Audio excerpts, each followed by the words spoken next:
Hello everyone, welcome to Naira study hub. आप सब कैसे हैं? आई होप अच्छे होंगे। फ्रेंड्स, हम लोग देखिए डीएलएड 4 सेमेस्टर का जो साइंस का सब्जेक्ट हो जाता है, इसमें पवन सीरीज के बहुविकल्पी प्रश्नों की सीरीज को देख रहे हैं। जो आज देखिए जो सीरीज हो जाती है वो 75 क्वेश्चन के अबव, यानी कि 76 नंबर से 106 क्वेश्चंस की सीरीज लेकर आए हैं, जो आप लोगों के लिए मोस्ट इम्पॉर्टेंट हो जाती है। सो वीडियो को बिल्कुल भी स्किप ना कीजिएगा और वीडियो को लास्ट तक ज़रूर देखिएगा। चलते हैं, देखते हैं आज की सीरीज़ का फर्स्ट नंबर क्वेश्चन। उससे पहले फ्रेंड्स, अगर अभी तक आप लोगों ने चैनल को सब्सक्राइब नहीं किया है तो प्लीज़ सब्सक्राइब कर लें और बेल आइकन को भी ज़रूर प्रेस कर लें, जिससे कोई भी नोटिफिकेशन हो वो आप तक पहुँच जाए। आपका क्वेश्चन हो जाता है, एबोनाइट की छड़ को रेशम से रगड़ने पर छड़ हो जाती है तो धन आवेशित हो जाती है या ऋण आवेशित हो जाती है, या दोनों आवेश है या कोई आवेश नहीं है। तो इसमें जो आपका राइट आंसर हो जाता है वो आपका बा ऑप्शन, यानी कि ऋण आवेशित। उसके बाद चलता है नेक्स्ट क्वेश्चन की तरफ। क्वेश्चन है, आवेश कितने प्रकार के होते हैं? तो इसमें देख लेते हैं, 1 होते हैं, 2 होते हैं, 3 होते हैं या 4 होते हैं। तो आवेश आपके 2 हो जाते हैं, यानी कि आपका जो बा ऑप्शन है वो राइट हो जाता है। कौन कौन से आवेश? तो आपका हो जाता है फर्स्ट नंबर पे धनात्मक आवेश हो जाता है और दूसरा आपका हो जाता है ऋणात्मक आवेश। ठीक है ना? तो इस तरह से आपके 2 आवेश हो जाते हैं। अब चलते हैं क्वेश्चन की तरफ, नेक्स्ट क्वेश्चन की तरफ। चुंबक द्वारा आकर्षित होता है तो इसमें हो जाता है लकड़ी का बुरादा, कांच का बुरादा, लोहे का बुरादा, तांबे का बुरादा। तो आप लोग बहुत अच्छे से जानते हैं कि जब लोहे का बुरादा होता है या लोहे की कोई चीज़ होती है तो वो चुंबक को आकर्षित करती है। तो इस अकॉर्डिंग आपका जो सा ऑप्शन हो जाता है वो राइट हो जाता है। क्वेश्चन है, चुंबकीय प्रभाव आर पार नहीं निकल पाता तो लोहे की चादर से या कांच की पट्टी से या लकड़ी के तख्ते से या कागज से। यहाँ पे क्या कह रहे हैं कि चुंबकीय प्रभाव आर पार नहीं निकल पाता है। तो देखिए, कांच की पट्टी से तो निकल जाएगा, ठीक है ना, और कागज से भी और लकड़ी के तख्ते से भी। यहाँ पे क्या है, नहीं का है, तो जो नहीं है वो आपका सही है, यानी कि लोहे की चादर से आपका आ ऑप्शन राइट हो जाता है। अचुंबकीय पदार्थ है, ऑप्शन आ है निकिल, ऑप्शन बा है लोहा, ऑप्शन सा है कोबाल्ट या ऑप्शन दा है सोना। तो इसमें आपका जो राइट आंसर हो जाता है वो आपका ऑप्शन दा, यानी कि सोना हो जाता है। अगले क्वेश्चन की तरफ चलते हैं। क्वेश्चन है आपका, दैनिक जीवन में प्रायः कितने प्रकार की विद्युत धारा का प्रयोग होता है? तो इसमें आपका हो जाता है 1, यानी आ ऑप्शन में आपका हो जाता है। देखिए यहाँ पे क्या कह रहे हैं, दैनिक जीवन में प्रायः कितने प्रकार की विद्युत धारा का प्रयोग होता है? तो ऑप्शन आ है 4, ऑप्शन बा है 2, ऑप्शन सा है 3 और ऑप्शन दा है 5। तो इसमें आंसर जान लेते हैं। इसमें देखिए, दैनिक जीवन में विद्युत धारा ऊर्जा का उपयोग हम घरों में विद्युत धारा और विद्युत विभव के रूप में लेते हैं, और इसमें आंसर जो आपका हो जाता है, यानी कि जो 81 नंबर क्वेश्चन है, तो इसका जो आंसर हो जाता है वो उसमें हो जाता है 2, यानी कि जो बा ऑप्शन है वो आपका राइट हो जाता है। चलते हैं अगले क्वेश्चन की तरफ, देख लेते हैं। सेल के प्रकार, तो ऑप्शन आ है प्राथमिक सेल, ऑप्शन बा है द्वितीयक सेल, ऑप्शन सा है आ और बा दोनों, और ऑप्शन दा है इनमें से कोई नहीं। तो इसमें जो आपका राइट आंसर हो जाता है वो हो जाता है आ और बा दोनों हो जाते हैं, यानी कि जो आपका सा ऑप्शन है वो राइट हो जाता है। नेक्स्ट क्वेश्चन की तरफ चलते हैं। विद्युत धारा के ऊष्मीय प्रभाव का उपयोग होता है तो विद्युत मोटर में, स्विच में, फ्यूज में या प्लग में होता है। तो इसमें जो आपका आंसर हो जाता है तो आपका हो जाता है सा ऑप्शन, यानी कि देखिए फ्यूज हो जाता है।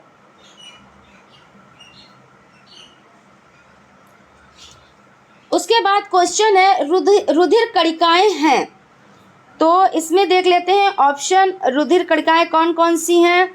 तो आपका फर्स्ट ऑप्शन हो जाता है लाल रुधिर कणिकाएं, ऑप्शन बा हो जाता है श्वेत रुधिर कणिकाएं, ऑप्शन सा हो जाता है रुधिर प्लेटलेट्स और ऑप्शन दा है उपरोक्त सभी। तो इसमें आंसर जान लेते हैं। इसमें आपका जो आंसर हो जाता है वो आपका हो जाता है उपरोक्त सभी, यानी कि देखिए लाल रुधिर कणिकाएं, श्वेत रुधिर कणिकाएं और रुधिर प्लेटलेट्स ये सभी हो जाती हैं। इस तरह से आपका जो द ऑप्शन है वो राइट हो जाता है।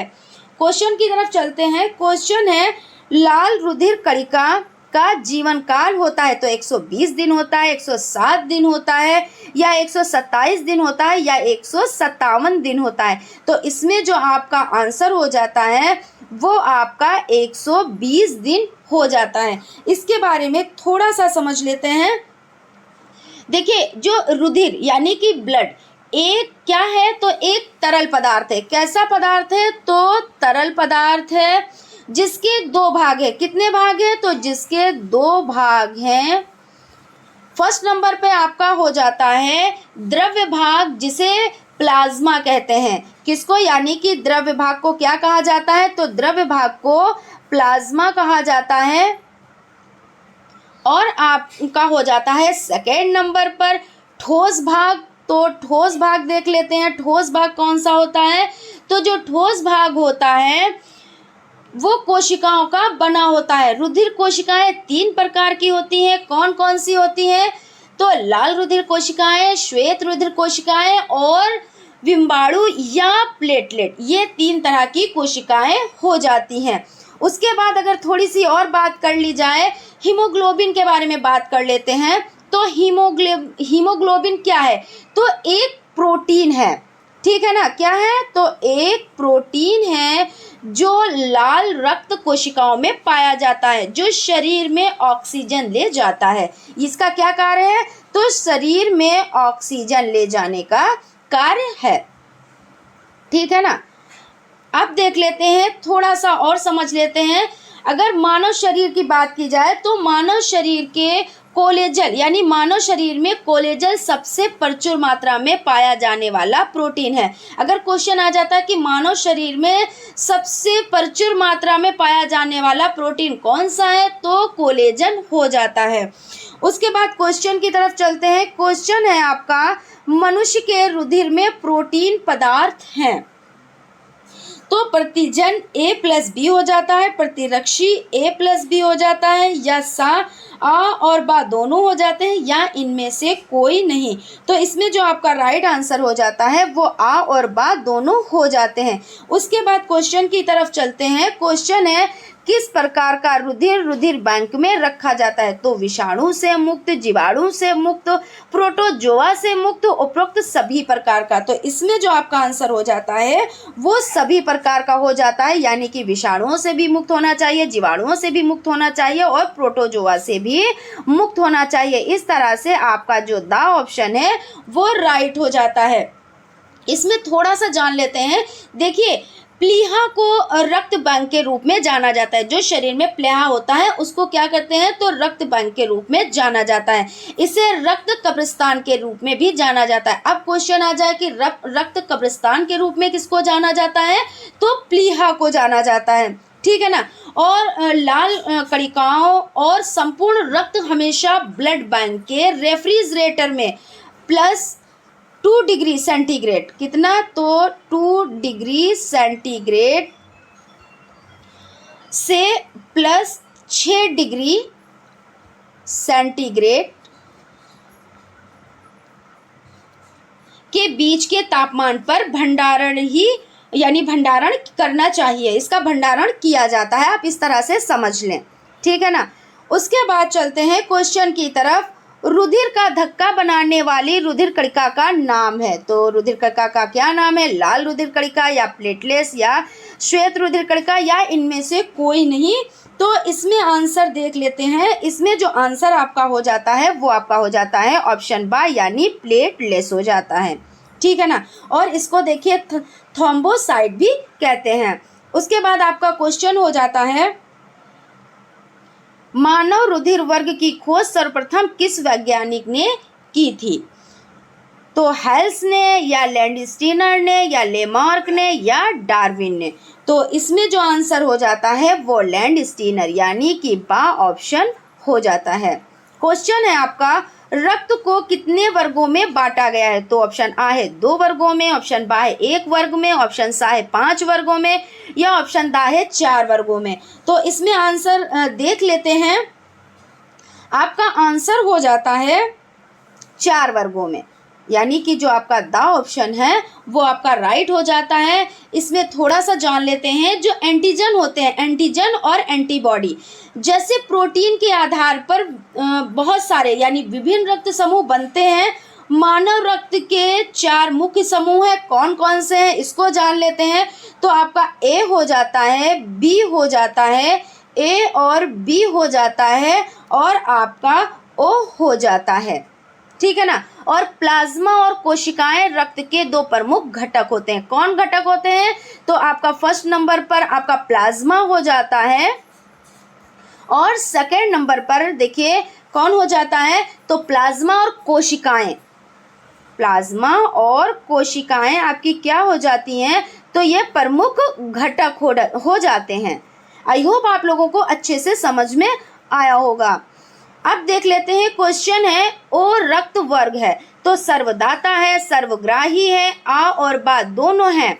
तो इसमें आपका जो आंसर हो जाता है, या देखिए यहाँ पे आपका हो जाता है, देखिए ये ओ जो रक्त वर्ग है तो ये सर्वदाता होता है, यानी कि ये सभी को रक्त दे सकता है। जिसका ओ ग्रुप होता है वो सभी को रक्त दे सकता है। तो ओ रक्त समूह को क्या कहते हैं? तो सार्वभौमिक दाता के रूप में भी जाना जाता है। किसको सार्वभौमिक दाता के रूप में जाना जाता है? तो ओ रक्त वर्ग समूह को। और रक्त समूह ओ में कोई एंटीजन मौजूद नहीं होते हैं। क्या नहीं मौजूद होते हैं? तो एंटीजन मौजूद नहीं होते हैं।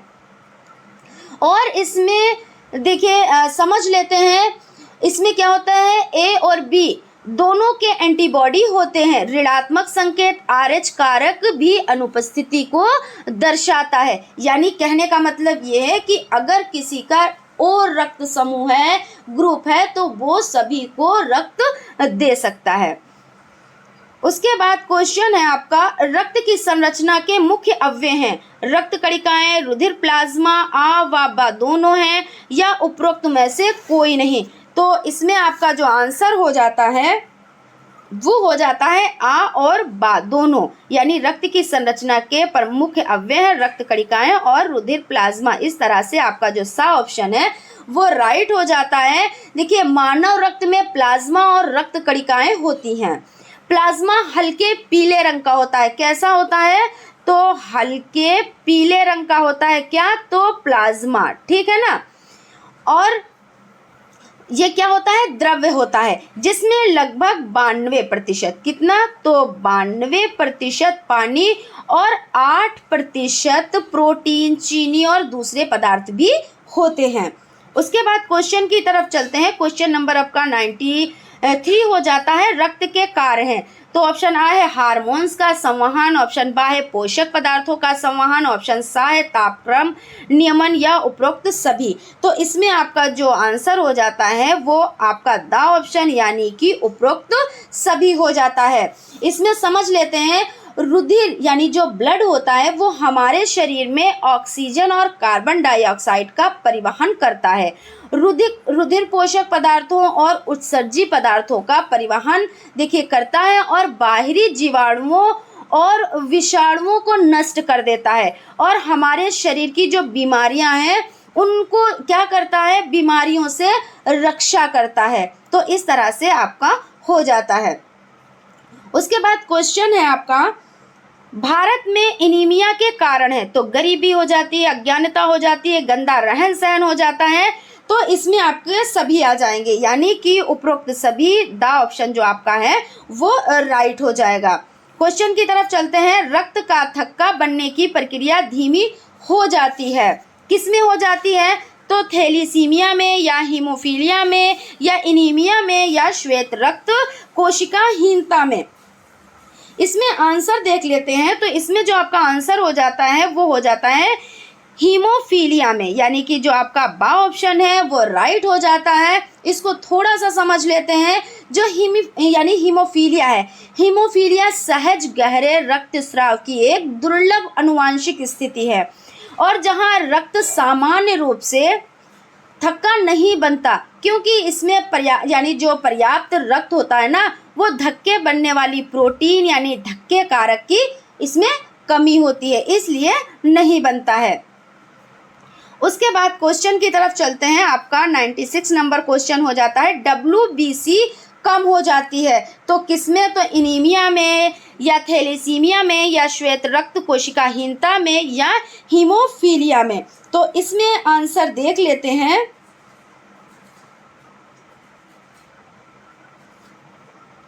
इसमें आपका आंसर हो जाता है श्वेत कण कोशिकाहीनता में। इसमें समझ लेते हैं। देखिए, सफ़ेद रक्त कोशिकाओं की कमी से ल्यूकेमिया या ब्लड कैंसर, हेपेटाइटिस और भी बहुत सी चीज़ें हो जाती हैं, यानी होने का खतरा हो जाता है। उसके बाद क्वेश्चन है, लिवर सिरोसिस रोग का कारण है तो हीमोफीलिया हो जाता है, एनीमिया हो जाता है, थैलेसीमिया हो जाता है, या इनमें से कोई नहीं। तो इसमें आपका आंसर हो जाता है हीमोफीलिया हो जाता है, यानी कि जो आपका आ ऑप्शन है वो आपका राइट हो जाता है। क्वेश्चन की तरफ चलते हैं। क्वेश्चन है आपका, एड्स का पूरा नाम। आप सभी लोग अच्छे से परिचित हैं, जानते हैं इसके बारे में और पढ़ भी चुके हैं। तो एड्स का जो पूरा नाम है वो आपका हो जाता है एक्वायर्ड इम्यूनोडिफिशियेंसी सिंड्रोम, यानी कि जो सा ऑप्शन है वो आपका राइट हो जाता है। उसके बाद क्वेश्चन की तरफ चलते हैं, यानी कि अगले क्वेश्चन की तरफ चलते हैं। फ्रेंड्स देखिए, अगर आपको क्लास अच्छी लगे तो प्लीज़ एक लाइक ज़रूर कीजिएगा, और अगर अभी तक चैनल को सब्सक्राइब नहीं किया है तो प्लीज़ चैनल को सब्सक्राइब भी कर लें और बेल आइकन को भी ज़रूर प्रेस कर दें। और फ्रेंड्स देखिए, आप अपने दोस्तों में ये वीडियो ज़रूर शेयर करें जिससे उनको भी बेनिफिट मिल सके। तो चलते हैं, देख लेते हैं नेक्स्ट क्वेश्चन। आपका नेक्स्ट क्वेश्चन हो जाता है, विश्व एड्स दिवस कब मनाया जाता है? तो 1 जून को मनाया जाता है, या 1 नवंबर को मनाया जाता है, या 1 दिसंबर को मनाया जाता है, या 1 मई को मनाया जाता है? तो इसका जो राइट आंसर हो जाता है वो आपका ऑप्शन सा हो जाता है, यानी कि 1 दिसंबर को। और इसकी स्टार्टिंग कब हुई थी? तो देखिए 1988 हो जाता है। उसके बाद क्वेश्चन है, सर्वप्रथम एड्स वायरल कब देखा गया था? तो सर्वप्रथम देख लेते हैं कब देखा गया था। तो 1988 हो जाता है, 1981 हो जाता है, 1982 हो जाता है, और 1983 हो जाता है। तो इसमें जो आपका राइट आंसर हो जाता है वो आपका हो जाता है 1981, यानी कि जो आपका बा ऑप्शन है वो राइट हो जाता है। इसमें देखिए, जो HIV यानी कि एड्स है ना, तो HIV एड्स का पता 1981 में ही चल गया था, लेकिन भारत में इसका पहला मामला कब आया था? तो इसका अगर पहले मामले की बात की जाए तो 1986 ईस्वी में पहला मामला आया था। उसके बाद क्वेश्चन की तरफ चलते हैं, नेक्स्ट क्वेश्चन की तरफ। HIV से प्रभावित होने वाली कोशिका का नाम है। तो T1 है, T2 है, T3 है, T4 है। तो आपका इसमें राइट जो आंसर हो जाता है वो T4 हो जाता है, यानी कि द ऑप्शन आपका राइट हो जाता है। एड्स की उपचार की औषधि है तो जाइडोविडाइन, या इंसुलिन, या स्ट्रेप्टोमाइसिन, या कोबाल्ट थेरेपी। तो इसमें आपका जो आंसर हो जाता है वो आपका आ ऑप्शन हो जाता है, जाइडोविडाइन हो जाता है, यानी कि आ ऑप्शन आपका राइट हो जाता है। क्वेश्चन की तरफ चलते हैं। एड्स की सिरमी जांच के लिए उपयुक्त प्रमुख परीक्षण है। तो एलिसा किट है, या वेस्टर्न ब्लॉट किट है, या ब्लड ग्रुप किट है, या इनमें से कोई नहीं। तो ये हम लोग पढ़ भी चुके हैं और आपको अच्छे से पता भी है कि एलिसा किट जो होती है वो इसकी जांच के लिए होती है, यानी कि आपका आ ऑप्शन राइट हो जाता है। क्वेश्चन की तरफ चलते हैं। क्वेश्चन है आपका, एड्स से बचने की सावधानियां है। तो शिक्षा एवं सुरक्षित स्त्री सहवास, या सेकंड नंबर पर हो जाता है कंडोम की व्यवस्था व सही उपयोग। ऑप्शन सा हो जाता है सुरक्षित रक्त संचरण, या ऑप्शन दा हो जाता है उपयुक्त सभी। तो इसमें आपका उपयुक्त सभी हो जाता है, यानी कि आपका जो दा ऑप्शन है वो राइट हो जाता है। आज की सीरीज का लास्ट सेकंड क्वेश्चन है, चलते हैं उस पर, देख लेते हैं। उससे पहले देखिए थोड़ा सा जान लेते हैं। 1984 के आसपास अमेरिका के रॉबर्ट गेलो ने HTLV-3 वायरल की खोज की थी, ठीक है ना। अब इसमें देखिए देख लेते हैं 1984 में किस वैज्ञानिक ने HIV का आविष्कार किया। तो किसने आविष्कार किया तो समझ लेते हैं। लुक मोंटेग्नियर या रॉबर्ट सी गेलो या क्रिश्चियन बर्नार्ड या लुइस पास्चर। तो इसमें जो आपका राइट आंसर हो जाता है वो आपका हो जाता है रॉबर्ट सी गेलो ने किया था, यानी कि आपका बा ऑप्शन राइट हो जाता है।